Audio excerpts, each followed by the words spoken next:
Right. So my name is Brad Borevitz. First want to thank Rachel for setting me down this particular path that I'm going to describe. And it's this piece which I did called a children's game transformed by the solvent of Computational Method, thus allowing for the development of moral overlay by a free play of algorithmic patterning. And I'm going to try and explain what that's about in its ridiculousness. So Nietzsche wrote, behind logic and its seeming of movement to there stand valuations or more clearly physiological demands for the preservation of certain type of life. I mean presentation to assert that the logic of programming and of games, like all logics, are implicated in a particular set of values that are as arbitrary as they are bound to particular cultural allegiances. First I'll show you some screenshots from the piece as and with the ridiculous title, which I already read. Each has an equally cumbersome subtitle, which might make sense eventually. From 3 in 100 games, the chances of chutes and ladders is 20%. The chances of removing chutes and ladders is 20%. Chutes and ladders are removed only when there are 5 or more present. The program quits a game if there is no winner after 100 turns.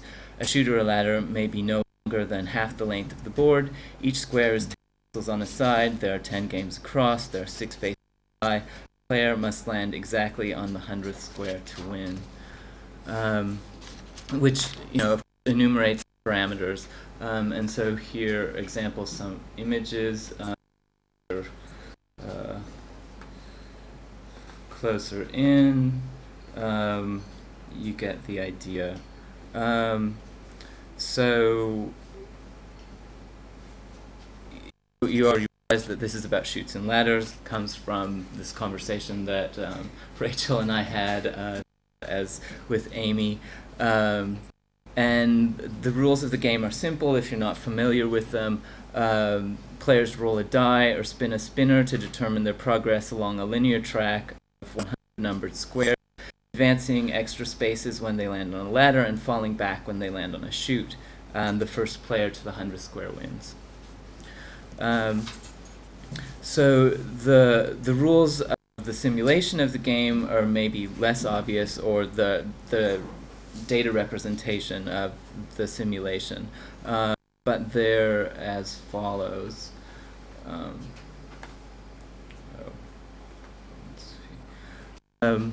Each unit of 100 squares on a 10 by 10 grid represents the playing of a. The game is played until there's a winner or the maximum number of turns is reached. Chutes and ladders are added and subtracted from the game before each game, according to the probability parameter set at runtime. 4 players are represented by 4 colors: cyan, magenta, yellow, and black. Color of square is determined by summing the colors of the players that landed on it. A fraction of color is added for each time the player lands on the square. The density of the color is then proportional to the number the square was landed. The most landed on squares will be 100% dense, and when no player landed, it'll be white. So,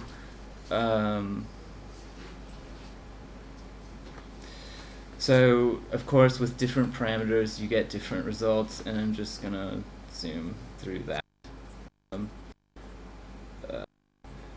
There's this way that the game bores me, as does the simulation.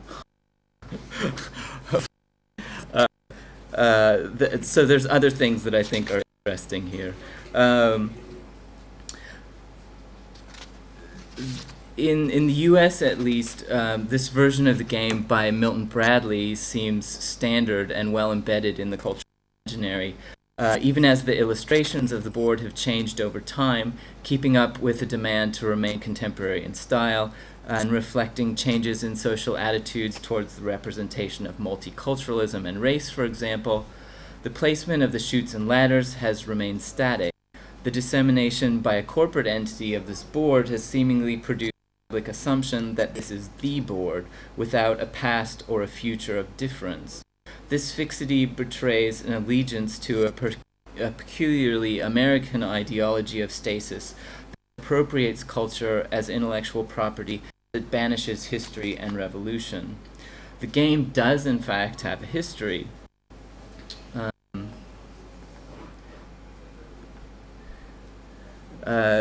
Chutes and Ladders, British import, originally called Snakes and Ladders, and first appeared in the US in 1943.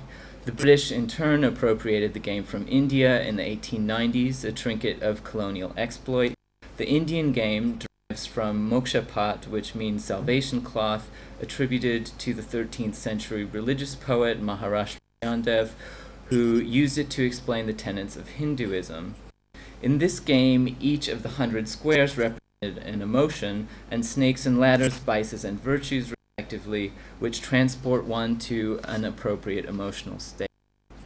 Some contend that the game is related to the Theravada, a 10 by 10 game board whose ancient rules are now a mystery, but whose history is entwined with that of chess, and its variants played out on this and on the 8 by 8 Ashtapada. These boards are mentioned in the Theravada Buddhist Pali Canon in the Brahma Sutra, which is dated to the 5th century at the latest. Just for your amusement, here are variations on the board. This is a Bangladeshi version, which is probably something like its ancient variant. And this is a game which looks very much like Mokshapat. This is an ecumenical version, having the symbols of all the major religions of India. Here's a rock and roll version, an environmental version, a football version, an older version, bingo, voting, giant size. That looks like it would be fun. Magical variant, etc. So so you can see the relationship between the pictures. You hit the pig, hit by Grandpa, basically. Even in its present incarnation, the game retains some sense of its moral mission, but only through the illustrations. Essentially, Chutes and Ladders has become one of many variants of the classic racing game, where the point is to get to the finish before the others. An ambivalence about the moral aspect is betrayed in how the game is described in marketing materials. Children will love making their way to the winning square. Here, ethics are clearly subordinated to the joys of competition, and of course, winning is everything. In going up the ladder and down the chutes, a child will learn by the pictures the rewards of good deeds and the consequences of naughty ones. Here, the attribution of a Skinnerian efficacy to the rewards and punishment portrays the game as a kind of behaviorist conditioning rather than the instilling of a capacity for ethical reasoning. This from an actual parent. An alternative strategy is simply to let your child cheat. This not only shortens the game, but has the incentive that it usually causes the child to win and puts them in a better mood. Parent emphasizes the importance of winning and the irrelevance of ethics, his concern for ad hoc modification of rules opens up possibilities. So, like other children's games, Chutes and Ladders holds a place within the pedagogy of computer science, serving as an example for projects in object-oriented design, simulation, and probability. A survey of such projects turned up these typical. This figure shows the distribution of gain length produced by simulation, and this is of course on the canonical board. And this one shows the probability of landing on any given square. This is from a class outlining object-oriented design techniques. This is a screenshot of a CSE course which suggests a simulation of the game as a programming exercise. So in almost all cases, the authors of these lessons and programs take the canonical Milton Bradley board as a given in their work, even though in the creation of a board class, the placement of chutes and ladders is clearly arbitrary and parameterizable. The computer makes every constant a variable, as Marcos Novak observes, as he described the liquefaction of architecture under computation. At its most radical, computation is a solvent of convention, but programmers, like everyone else, are prisoners of a world of superstructural constraint that limits the imagination. Through the moral overlay, though the moral overlay of the game is never modeled or even represented at the level of interface here, somehow the authority of commercially published boards act as an inhibition towards rearrangement of the chutes and ladders, and simulation and statistical analyses are aimed at revealing the characteristics of the canonical board. This inhibition represents not just a capitulation to corporate authority, but also a resistance to the tendency of computation itself. So, in a gesture aimed at memorializing that inhibition, I created this piece which, using a strategy of representation from the Solvent piece, demonstrates the monotony of the canon. The program displays the accumulated tally of where the game pieces have landed, so that after just a few games, there's no significant change in the appearance of the display. The frozen characteristics of the board, most and least likely spaces to land, are clear, unchanging, and frankly boring. So that's what it looks like, and if I run it again, very little changes.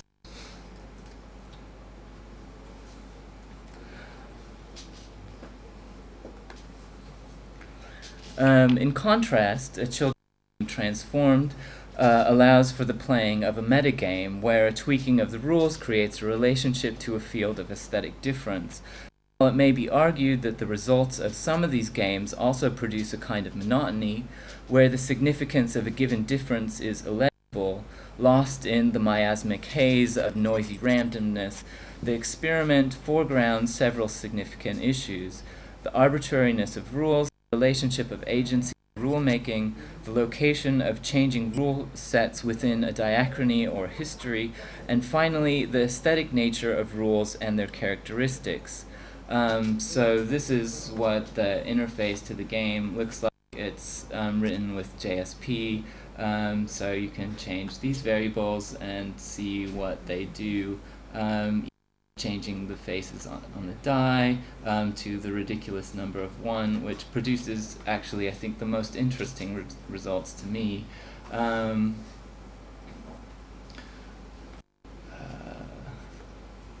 time is it? Okay.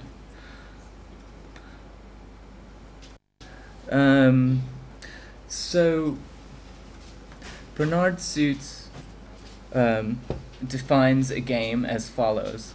To play a game is to engage in activity directed towards bringing about a specific state of affairs using only means permitted by rules, where the rules permit more efficient in favor of less efficient means, and where such rules are accepted just because they make possible such activity. The point of all this is to suggest allegorical relationships between not just computation and gaming, but also political and ethical realities, which can be seen as rule-based systems which are accepted just because they make possible what they do.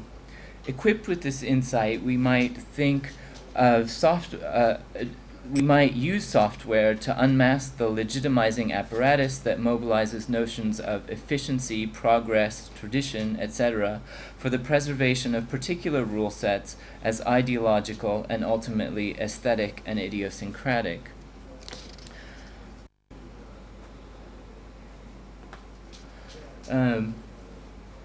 For example, the neo-fascism of the Republican Party becomes recognizable as an aesthetical movement, one which values the image of power and stability as conveyed in the metaphors of physical and temporal scale. This aesthetics of power is then decipherable as well in the nostalgic triumph of the will of Governor Schwarzenegger with his cinematic armored body and vehicle, or in the Speer-inspired architecture of the new World War II Veterans Memorial in Washington, D.C., the affective affinities of what amounts to political style are arguably far more effective in securing a constituency than are the contents of the political game. In this case, as with the children's game Transformed, the perception of and pleasure in the recognition of rule-produced pattern is implicated in a desire for law and a desire to be ruled. If this desire can be redeemed at all, it must be redeemed in a willingness to engage in rule-making and rule-changing, the participation in a kind of free play with a Nietzschean bracketing of truth claims. What is optimistic within computation is its invitation to variation. The rhizomatic profusion of difference and the methodical systemization of variability are characteristic. One would hope that computation could instill a certain suspiciousness of instrumentalizing subordinations of rule-making and clarify the aesthetic dimension of making rules, but ultimately it is the reception of an aesthetic gesture. It is the reception of aesthetic gestures that are determinative of meaning. As Nietzsche wrote, there are no moral phenomenon at all, but only a moral interpretation of phenomena. Thanks. Questions?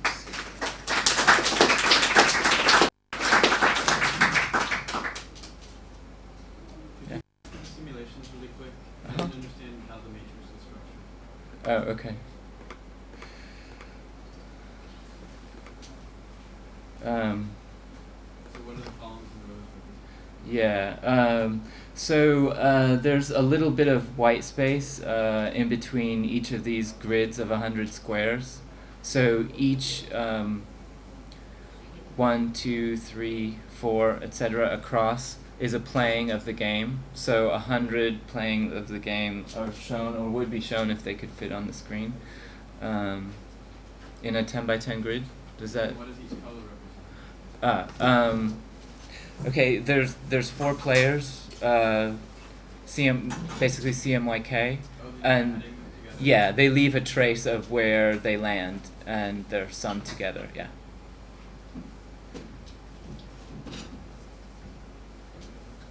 I don't know how interested you are in the moral aspects, but some time ago I actually read an article, Dutch article, about Ludo and these kind of games, and apparently even in Dutch culture, fairly recent history, I guess 19th century things, they were very moralistic, and that they really were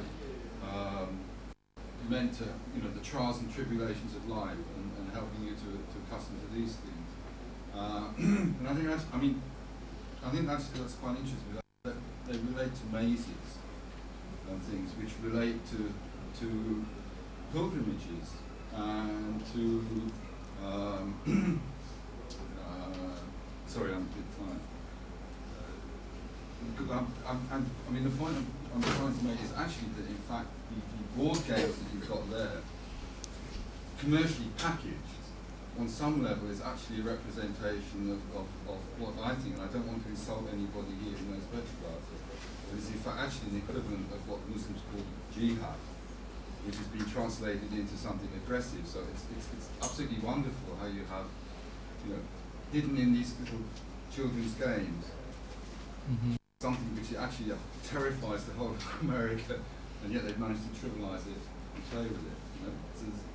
Yeah, and I think that what's interesting to me about games and about looking at them alongside of software and programming is that I think we're more used to allegorical readings of games, and I think it's kind of useful way of understanding the significance of the kind of practices that we're talking about here, to see the ways that we can read other rule-making systems. What other rule-making systems could we read morally? Do you see parallels in other software that we should be looking at for more of a moral perspective? Well, I think I'm suggesting a sort of a strategy, a reading strategy, more than any particular thing, I mean, anything's fair game, and I think that a lot of the software projects that people have showed us are suggestive of, I mean, if you're people who are using commercial software and tweaking it in various ways are making similar points to what I'm talking about, that things aren't as fixed as some people imagine they are, and that there's lessons to be learned from examining how things can be changed and how things are fixed and why. And in examining the characteristics of systems that have been asserted to be fixed. But actually, this is a fundamental characteristic of Western culture, that it's static and it believes in objects and doesn't relate to processes and things like that. And I think it's actually interesting that, I mean, I think economically, game culture is probably just as an important economic generator of revenue as the internet as the information processing system. But in fact, if you notice, all the academic theory forming about the computer, the electronic systems, digitalization, etc., focuses on the static internet process and generally seems to ignore game theory. I'm not sure that's dynamic.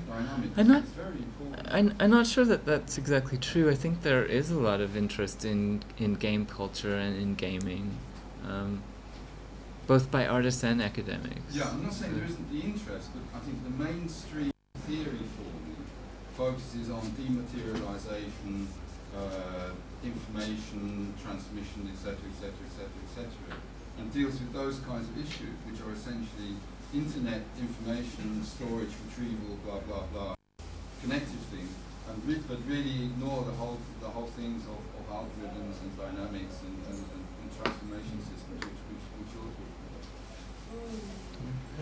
Have you observed? Do you want to answer that? Or should I? I think it's a comment rather than a question. So. No.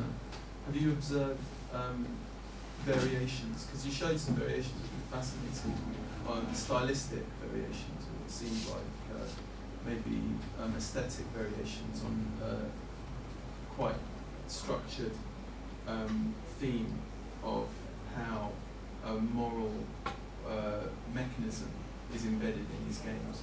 Have you observed structural changes in the gameplay through those aesthetic variations, that, different movements or different ways of using these games that alter the mechanism that you see as consistent through the games and through software, that is kind of appealing to the way we think and the way we learn? Well, anything I say would be speculative rather than based on research. I mean, I can only watch myself sort of play with the game that I've made, and been forced to play Chutes and Ladders practically at gunpoint by Rachel and Amy. But yeah, I think, and there's something in the aestheticizing of it that doing this project made me face in a certain way, and I maybe I'm not making it clear exactly, but in the translation of this one game into these pictures, which then tweak the parameters and accept or reject or find an affinity with or not. It seemed evocative of a kind of polarizing within a cultural or a political sphere, and that resonance seemed rich to me. And I think that's all I'm saying. Well, I thought the movement from, when you take the dice and you take it down to one face of the dice, that is the most interesting moment, because it actually changes the mechanism that you're seeing as morally structured, and becomes something kind of different. But what happens if you go a step further and take it down to the you can't pick 0 the way I've written it, but you probably get a blank page if I allowed. Which, yeah, I mean, why not?